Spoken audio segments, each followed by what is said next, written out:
Yes, and a very interesting day and a very busy day here at federal court, Stephen, Natasha. A lot is on the line for Sean Diddy Combs in this federal sex trafficking and racketeering case. If he's found not guilty, he walks out of the MDC a free man. If he is found guilty, he's looking at the possibility of spending the rest of his life behind bars. That's right. It appears that at least 2 of those jurors have been seated. I just left court about 15 minutes ago, and they are still questioning jurors. Remember, they need 12 that they will seat and 6 alternates for this federal case against Sean Diddy Combs. He appeared to be looking for his family. They've pretty much been at all of the hearings that I've been to, but there was no presence of his sons or his mother or his sister who had previously been at those hearings. Day 1 of jury selection of the criminal trial of Sean P. Diddy Combs has begun. We learned about potential celebrities who might be mentioned at this trial, a theft of a wand at the Harry Potter store, Combs apparently admitting he's nervous, and whether or not we can actually get an impartial jury to hear this monumental case. Now, several dozen prospective jurors were questioned today by Judge Arun Subramanian as the jury selection process got underway in full force. Now, everyone being considered this week was part of an original group of 700 potential jurors who filled out questionnaires and they weeded through that number last week. We have the latest from federal court in the Sean Combs criminal case. Status of jury selection, what Diddy's going to be wearing, violation of a gag order, rejecting a plea offer. Mr. Combs feels A, he's innocent, which is why he's not going to plead guilty. B, he's going to be truthful about this case because he wants to portray that to the people who have loved him his whole life. And I think he also feels an obligation to people in general. Maybe it's black people, maybe it's white people, maybe it's anybody who's ever felt aggrieved and targeted by the government. He feels an obligation to those people to say, you know what, maybe I can break the model. You know, maybe I can show the world that a black man can win, you know, in federal court. And I think he probably is the only person I know of who might be able to actually accomplish that. It's official. We're here. The start of United States versus Sean P. Diddy Combs. What began with his arrest in September of 2024, an indictment on federal sex crimes charges, now brings us to May 5th, 2025, the start of his trial, the start of jury selection, to be more precise. Can't believe we're here. I've said it before. I've said it again. The idea of this going to trial in under a year from his arrest and indictment at the federal level, very, very rare. But he has been speeding his way towards trial, wants his day in court, and now we are here. The long-awaited federal trial of hip-hop icon Sean Diddy Combs is officially underway in New York City. Jury selection began early this morning as Combs faces serious charges that include sex trafficking, racketeering, and criminal conspiracy. Despite his not guilty plea, the potential consequences are staggering. If convicted on all counts, Combs could spend the rest of his life in prison. This case has changed a lot too since September, by the way. Over the last several months, his indictment has been amended. We're now at his 3rd superseding indictment where he's facing 5 counts. Count 1, racketeering conspiracy. So that's that Combs and others allegedly created a criminal enterprise using the resources and personnel of his multifaceted business empire where he allegedly abused, threatened, and coerced women to fulfill his sexual desires, including engaging in prolonged or extensive or elaborate sexual performances, sometimes known as freak-offs, that included sex workers. They're the underlying predicate acts that need to be proved, at least 2 need to be proved in order to get the racketeering charge, these underlying crimes that make up the larger pattern of criminal racketeering activity. So whether that be kidnapping, forced labor, arson, sex trafficking. And speaking of which, counts 2 and 4 are sex trafficking by force, fraud, or coercion of victims 1 and 2, namely that Combs intentionally harbored, transported, enticed these alleged victims to cause them to engage in commercial sex acts using force, fraud, or coercion. Commercial sex acts meaning something of value was exchanged or promised. Counts 3 and 5, transportation to engage in prostitution, namely that Combs allegedly transported victims and commercial sex workers for purposes of sex work, for purposes of prostitution. Inside the courtroom, the early stages of jury selection have already proven to be meticulous.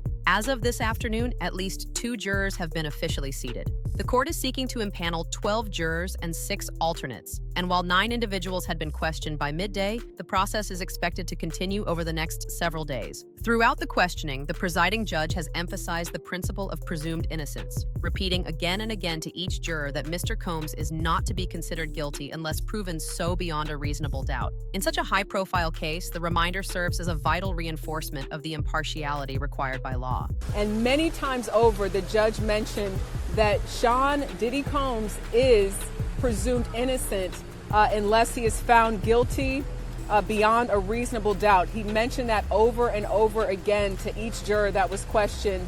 Last check, though, about 9 jurors had been questioned, 2 that we know that were seated, in which the prosecution and the defense agreed they were comfortable with seating those jurors. One major hurdle for both the prosecution and defense is the public's exposure to a recent viral video that appears to show Combs physically assaulting his former girlfriend, Cassie Ventura. Legal experts believe this video, widely circulated online, could heavily influence juror perception, and both sides are working hard to weed out those who may already have drawn conclusions based on that footage. But both sides recognize how difficult this case will be in terms of getting that right jury pool to make sure that folks don't come in here with preconceived ideas because of that video that went viral that we saw of what appears to be Sean Combs kicking and dragging his former girlfriend, Cassie Ventura. But this really comes down to a federal case, the U.S. government, United States government against Sean Combs, facing sex trafficking and racketeering charges,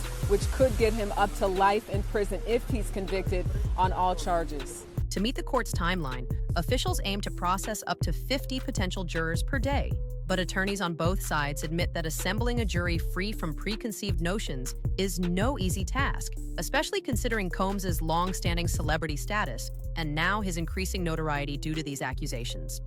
Well, Jerika, if I'm in that courtroom, I have a huge question in my mind whether I'm with a prosecution or defense, and that is, how can I seat a jury in a case against one of the most famous men on the planet, and especially now infamous, made more infamous by that video you talked about? It's a challenge.